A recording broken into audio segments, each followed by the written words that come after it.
السلام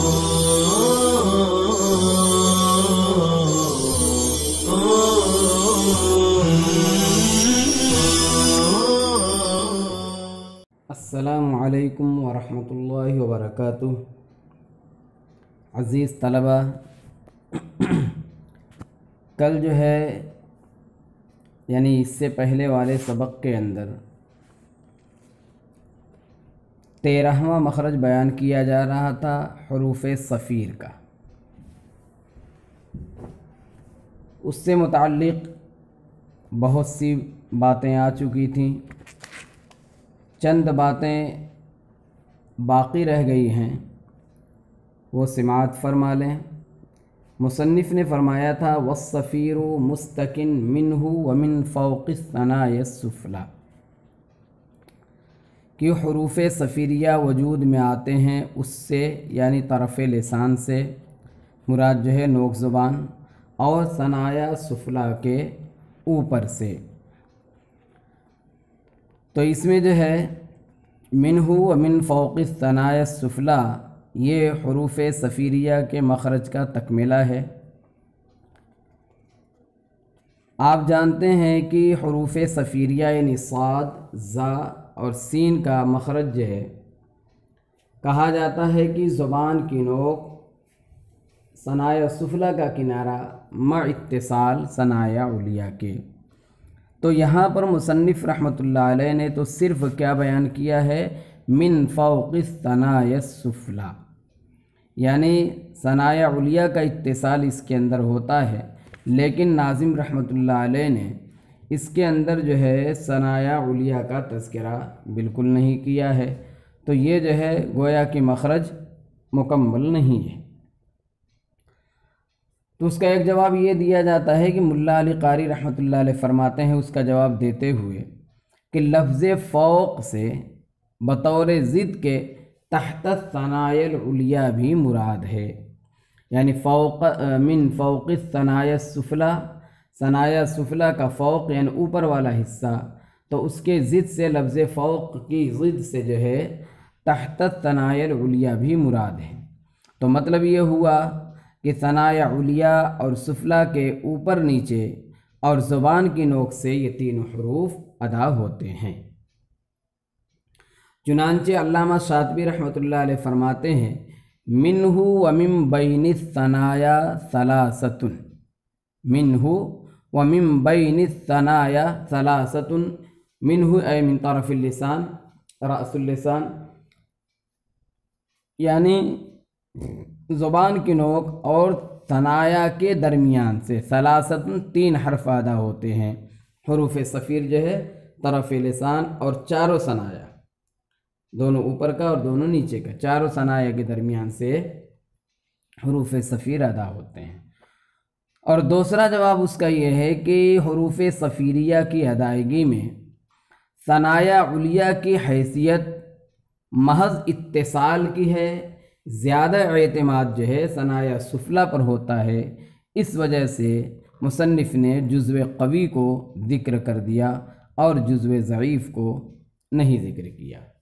بہرحال تو من فوق الثنایا السفلی سے آپ جو ہے بطور ضد کے تحت الثنایا العلیہ مراد لے سکتے ہیں، یا یہ کہ چونکہ ثنایا سفلی کے فوق پر، ثنایا سفلی کے کنارے پر جو ہے کیا کہتے ہیں زبان کا اتصال زیادہ ہوتا ہے، اس وجہ سے جو ہے اتصال لسان کی وجہ سے صرف ثنایا سفلی کو ذکر کیا ہے، ثنایا علیہ کو ذکر نہیں کیا۔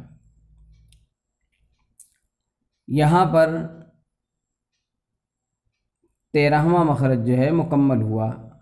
14واں مخرج ہے والضاء والذال وثال العلیہ، والضاء والذال وثال العلیہ من طرفیہما، یعنی اور ضا ذال ثا ثنایا علیہ سے ادا ہوتے ہیں، من طرفیہما یعنی دونوں طرف کے کنارے سے، دونوں کے کنارے سے۔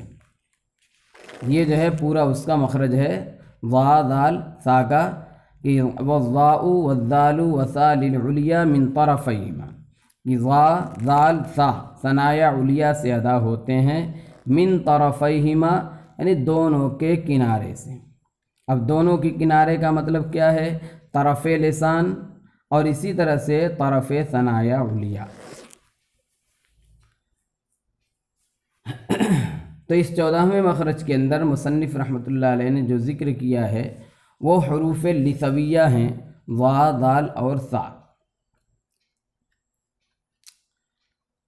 تو آپ کو ماقبل میں بتلایا گیا تھا کہ ثنایا علیہ کا جو ہے دو حصہ کیا گیا ہے۔ ثنایا علیہ کا ایک جو ہے نصف اعلیٰ ہے اور ایک نصف اسفل ہے۔ نصف اعلیٰ سے طا دال اور تا یعنی زبان کی نوک اور ثنایا علیہ کی جڑ، اور مراد کیا ہے؟ ثنایا علیہ کا نصف اعلیٰ، اس سے جو ہے طا دال تا ادا ہوتے ہیں۔ البتہ بعض حضرات نے اس میں ترتیب بنائی کہ جو ہے بالکل جڑ والے حصے سے طا ہے اور اس کے وہ نیچے والے حصے سے دال اور اس کے نیچے والے حصے سے تا۔ بہرحال نصف ثنایا علیہ جو ہے جو اعلیٰ حصہ ہے اس سے تو طا دال تا ادا ہوتے ہیں، اور ثنایا علیہ کا نصف اسفل، ثنایا علیہ کا نصف اسفل، اس سے جو ہے یہ تینوں حرف ادا ہوتے ہیں۔ تو سوال یہ ہوگا کہ حروف لثویہ کی ادائیگی میں زبان کا حصہ ثنایا علیہ کے کون سے حصے سے لگتا ہے؟ تو اس کا ایک مطلق جواب یہ ہے کہ ثنایا علیہ کا نصف اسفل۔ البتہ جیسا کہ علامہ مرعشی رحمۃ اللہ علیہ نے اس میں ترتیب بیان کی تھی، تو اسی طرح سے یہاں پر بھی ترتیب سمجھ لی جائے کہ اوپر والے حصے سے ضا جہاں سے تا ختم ہوتی ہے اور اس کے نیچے سے یعنی نصف اسفل جہاں سے شروع ہوتا ہے تو اوپر والے حصے سے جو ہے ضا، اس کے نیچے سے ذال اور اس کے بالکل نچلے حصے سے جو ہے ثا ادا ہوتی ہے۔ اس طرح سے تینوں حرف میں ترتیب ہو جائے گی۔ اور اگر جو ہے دوسرے حضرات جنہوں نے ترتیب نہیں مانی ہے تو ان کے یہاں جو ہے نصف اسفل مراد ہوگا۔ البتہ ضا کے اندر استعلاء اور اطباق کی وجہ سے صعود ہوگا اوپر کو، تو خود بخود جو ہے نصف اسفل کا اوپر والا حصہ ہو جائے گا۔ یہاں ایک سوال یہ ہو سکتا ہے کہ حروف صفیریہ جو ابھی بیان کیا گیا ان سے پہلے، تو حروف صفیریہ کو بعد میں بیان کرنا چاہیے تھا، ضا ذال ثا یعنی حروف لثویہ کو جو ہے پہلے بیان کرنا چاہیے، اس لیے کہ حروف صفیریہ ان کا تعلق جو ہے یعنی ضا ذال ثا کا تعلق داخل فم سے زیادہ ہے۔ تو اس کا جواب یہ ہے کہ یہ مخرج جو ہے داخل فم سے نہیں بلکہ خارج فم سے زیادہ قریب ہے۔ وہ کیسے؟ اس لیے کہ ترتیب جو ہے راس لسان کے اعتبار سے ہے اور راس لسان اس مخرج میں خارج فم سے زیادہ قریب ہے، اس لیے جو ہے یہاں پر بیان کرنا یعنی حروف صفیریہ کو پہلے اور حروف لثویہ کو بعد میں بیان کرنا، یہ جو ہے بالکل صحیح ترتیب ہے۔ حروف صفیریہ کا تو بیان ہو چکا پہلے کہ ان کو جو ہے حروف صفیریہ کیوں کہتے ہیں۔ البتہ ضا ذال اور ثا، ضا ذال اور ثا کو لسا کے قریب سے ادا، لسا یعنی مسوڑھے کے قریب سے ادا ہونے کی وجہ سے ان کو لثویہ، لثویہ اور لثویہ کہا جاتا ہے۔ بہرحال یہ جو ہے 14واں مخرج تھا حروف لثویہ کا۔ تو یہاں پر جو ہے خاص چیز کیا تھی؟ من طرفیہما، دونوں کا کنارہ مراد ہے، اور دونوں کے کنارے سے مراد کیا ہے؟ ایک تو طرف لسان اور دوسرے جو ہے طرف ثنایا علیہ، اور طرف ثنایا علیہ یعنی ثنایا علیہ کا نصف اسفل۔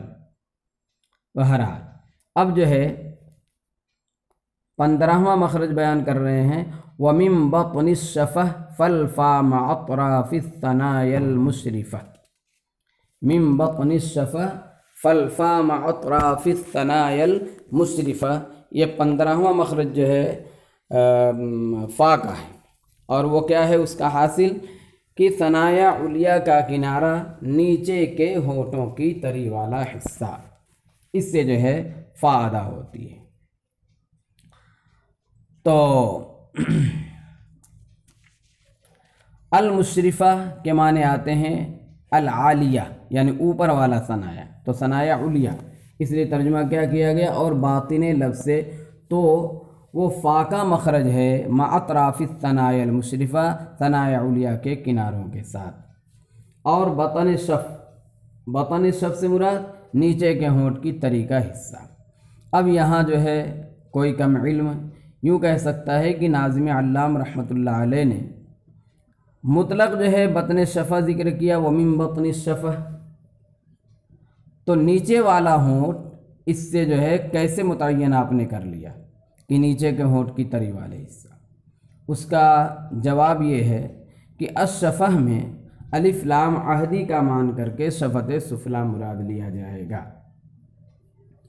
نیز اگلے مصرے کے اندر مصنف نے کہا کہ الثنایا المشرفہ، تو جب ثنایا سے علیہ کی تعین ہو گئی تو یہ بھی متعین ہو گیا کہ شفت سفلی ہی مراد ہے، کیونکہ اوپر والا ثنایا نیچے والے سے ہی لگے گا، نیچے والے یعنی اوپر کا ثنایا جو ہے نیچے والے ہی ہونٹ سے لگے گا، اوپر والے ہونٹ سے لگنے کا اس کا امکان ہی نہیں ہے، کیونکہ اس طرح سے کوئی حرف ادا نہیں ہوتا۔ اس لیے بطن شفہ سے مراد کیا ہے؟ بطن شفہ سے مراد جو ہے نیچے کے ہونٹ کی تری والا حصہ ہے، اور شفت سے جو ہے شفت سفلی ہی مراد ہے۔ اطراف جو بولا مصنف نے کہا ہے کہ مع اطراف الثنایا، تو اطراف ثنایا سے کون سا حصہ ثنایا کا مراد ہے؟ تو ثنایا کا وہ حصہ، اور وہ حصہ مراد ہے جو بالکل کنارے والا ہے، جو دھاری دار ہے، جس سے کوئی چیز کاٹی جاتی ہے۔ ورنہ جو ہے ابھی پیچھے بھی آیا تھا من طرفیہما میں آپ نے کہا تھا طرف ثنایا علیہ، تو طرف ثنایا وہ اندرونی حصہ تھا، تو سا ذال وا کے اندر ثنایا علیہ کا کنارہ اندرونی والا حصہ لگتا ہے، اور فا کے مخرج کے اندر جو ہے ثنایا علیہ کا کنارہ جو کہا جاتا ہے وہ دھار والا حصہ جو ہے جس سے کوئی چیز کاٹی جاتی ہے وہ ہے۔ بہرحال تو یہ جو ہے فا کے مخرج کا حاصل ہے۔ یہاں پر جو ہے ایک حرف جو فا آیا ہے یہ، اور اگلے شعر کے اندر جو ہے واو با میم آ رہے ہیں، ان سب کو جو ہے حروف شفویہ کہا جاتا ہے۔ ہونٹ سے ادا ہونے کی وجہ سے ان کو جو ہے کبھی شفوی کہا جاتا ہے، کبھی جو ہے شفوی کہا جاتا ہے، شفہی، اور کبھی شفی کہا جاتا ہے، اور کبھی شفویہ کہا جاتا ہے۔ اس طرح سے مطلب کہ شفت سے چاروں یہ جو ہے القاب اس کے بنے ہوئے، شفوی، شفی، شفہی اور شفویہ۔ بہرحال 15واں مخرج تھا فا کا، جس کا حاصل یہ تھا کہ زبان اوپر کے ثنایا علیہ کا کنارہ اور نیچے کے ہونٹوں کی تری والا حصہ۔ آگے جو ہے 16واں مخرج ہے للشفتین الواء باء میم، للشفتین الواء باء میم، دونوں ہونٹوں کے لیے واو، با اور میم خاص ہیں۔ وغنۃ مخرجها الخیشوم، اور غنہ اس کا مخرج خیشوم ہے۔ تو 16واں مخرج کیا ہے؟ شفتین، اور شفتین سے 3 حرف ادا ہوتے ہیں، واو، غیر مدہ، اور اسی طرح سے جو ہے با اور میم۔ تو اس شعر کے اندر مصنف رحمۃ اللہ علیہ نے آخری شعر کے اندر جو ہے 2 مخرج بیان کیا ہے، 16واں اور 17واں۔ ایک پہلا مخرج جو حروف شفویہ کا ہے، واو، با اور میم۔ اب جو ہے دونوں ہونٹ سے یہ تینوں حرف ادا ہوتے ہیں، واو، با، میم، تو ان تینوں میں فرق کیا ہوگا؟ یعنی شفوی ہونے میں تو سب برابر ہیں، لیکن ان میں فرق اس طرح سے ہوگا کہ واو میں انضمام شفتین ہوتا ہے، یعنی گول ہو کر کے ناقص طور سے ملتا ہے، اس سے واو ادا ہوگا، اور با اور میم جو ہے یہ انطباقی شفتین سے ادا ہوں گے، یعنی دونوں ہونٹوں کے ملنے سے ادا ہوں گے۔ لیکن با کے اندر جو ہے بنسبت میم کے انطباق کامل ہوتا ہے، جبکہ میم میں ضعیف اس لیے اپنے جو ہے اردو کی تعبیرات میں کہا جاتا ہے با دونوں ہونٹوں کی تری سے اور میم جو ہے دونوں ہونٹوں کی خشکی سے ادا ہوتا ہے۔ تو اب بہرحال یہ جو 3 حرف ہیں، ان تینوں حرفوں کو حروف شفویہ کہتے ہیں شفت سے ادا ہونے کی وجہ سے، اور اسی طرح سے اس سے پہلے والا جو فا بیان کیا گیا اس کو بھی جو ہے شفت سے ادا ہونے کی وجہ سے جو ہے شفویہ کہا جاتا ہے۔ اب یہاں پر واو سے مراد کیا ہے؟ واو غیر مدہ۔ واو غیر مدہ کے اندر جو ہے واو متحرک، واو لین اور واو متحرک اور واو لین آتا ہے۔ تو واو متحرک اور واو لین کا مخرج کے اندر یہ ہوگا کہ دونوں ہونٹ کا دونوں کنارہ ملے گا اور بیچ میں کھلا رہے گا۔ تو واو میں انضمام شفتین، اور اسی طرح سے با اور میم کے اندر جو ہے انطباق شفتین۔ پھر ان میں فرق یہ ہوگا کہ با کے اندر جو ہے انطباق شفتین اور اطباق شفتین جو ہے کامل درجے سے ہوگا، اور میم کے اندر جو ہے ذرا ضعیف سا ہوگا۔ اس لیے جو ہے با کی ادائیگی میں جو ہے دونوں ہونٹوں کی تری والا حصہ لگے گا، اور میم کی ادائیگی میں جو ہے دونوں ہونٹوں کا خشکی والا حصہ لگے گا۔ اس لیے میم کو بری اور با کو بحری کہا جائے گا۔ اس طرح سے جو ہے تینوں حرفوں کے اندر فرق ہو جائے گا۔ بہرحال یہ جو ہے 16 مخارج آپ کے سامنے گزرے۔ اب جو ہے 17واں مخرج ہے وغنۃ مخرجها الخیشوم، اور غنہ اس کا مخرج خیشوم ہے، اور غنہ اس کا مخرج کیا ہے؟ خیشوم۔ غنہ کسے کہتے ہیں؟ غنہ کہتے ہیں گنگنی آواز کو، جو مطلقاً ناک میں آواز جاتی ہے اس کو کہا جاتا ہے غنہ۔ اب یہاں پر غنّے سے مراد کیا ہے؟ تو یہاں پر جو ہے غنّے سے مراد غنّہ آنی ہے یا زمانی ہے؟ تو آپ کا جواب ہوگا کہ یہاں پر جو ہے غنّے سے مراد جو ہے غنّہ زمانی ہے۔ غنّہ آنی کس کو کہتے ہیں؟ غنّہ آنی جو آنن فانن ختم ہو جائے، یعنی بغیر کسی تاخیر کے ادا ہو، اور یہ غنہ جو ہوتا ہے میم اور نون کے اندر ہر وقت پایا جاتا ہے، چاہے نون مظہرہ ہو۔ جیسے انعمت کے اندر بھی نون میں ناک میں آواز جاتی ہے خیشوم میں، لیکن وہاں رکتی نہیں، اس لیے کہیں گے کہ غنّہ آنی تو یہ ہر وقت پایا جاتا ہے، نون اور میم کی صفت لازمہ ہے، یعنی بغیر کسی تاخیر کے ادا ہوتا ہے، وہ ہر وقت پایا جائے گا۔ اور اگر ایک الف کے برابر آواز کو ناک میں روکا جائے تو اسے غنّہ زمانی کہا جاتا ہے۔ تو یہاں پر جو ہے مصنف کی مراد جو ہے غنّہ آنی نہیں ہے بلکہ غنّہ زمانی ہے۔ غنّہ آنی جیسے انعمت، اور غنّہ زمانی جیسے کنتم، ثم وغیرہ۔ تو غنّہ ایک ہے اور ایک ہے حرف غنّہ۔ تو یہاں پر مصنف رحمۃ اللہ علیہ کیا بیان کر رہے ہیں، اور غنّہ اور حرف غنّہ میں کیا فرق ہے؟ دیکھیں، ناک میں آواز کا جانا یہ غنّہ ہے، اور نون و میم بحالت غنّہ یہ حرف غنّہ کہلائیں گے۔ نون اور میم بحالت غنّہ یہ حرف غنّہ کہلاتے ہیں۔ تو سوال یہ ہوتا ہے کہ غنّہ تو یہ ایک صفت ہے، پھر اسے باب المخارج میں کیوں بیان کیا گیا؟ تو جواب آپ کیا دیں گے کہ یہاں جو ہے غنّہ سے مراد جو ہے حرف غنّہ ہے، اور ابھی آپ کو بتلایا گیا کہ حرف غنّہ سے مراد کیا ہے کہ نون اور میم بحالت غنّہ۔ ایک سوال آپ یہ کر سکتے ہیں کہ باب المخارج کے شروع میں آپ کو یہ بتلایا گیا تھا کہ جو ہے حروف کی 2 قسمیں، حروف اصلیہ اور حروف فرعیہ۔ حروف فرعیہ میں سے نون اور میم کو بھی بیان کیا گیا ہے۔ تو اب جو ہے سوال یہ ہے کہ دیگر حروف فرعیہ کا مخرج تو بیان نہیں کیا جاتا، پھر یہاں جو ہے نون اور میم کی کیا خصوصیت ہے کہ انہیں بیان کرتے ہیں؟ تو جواب یہ ہے کہ دیگر حروف فرعیہ اپنے اصل مخرج سے ہی تعلق رکھتے ہیں، یعنی ان کا تعلق اپنے مخرج سے رہتا ہے،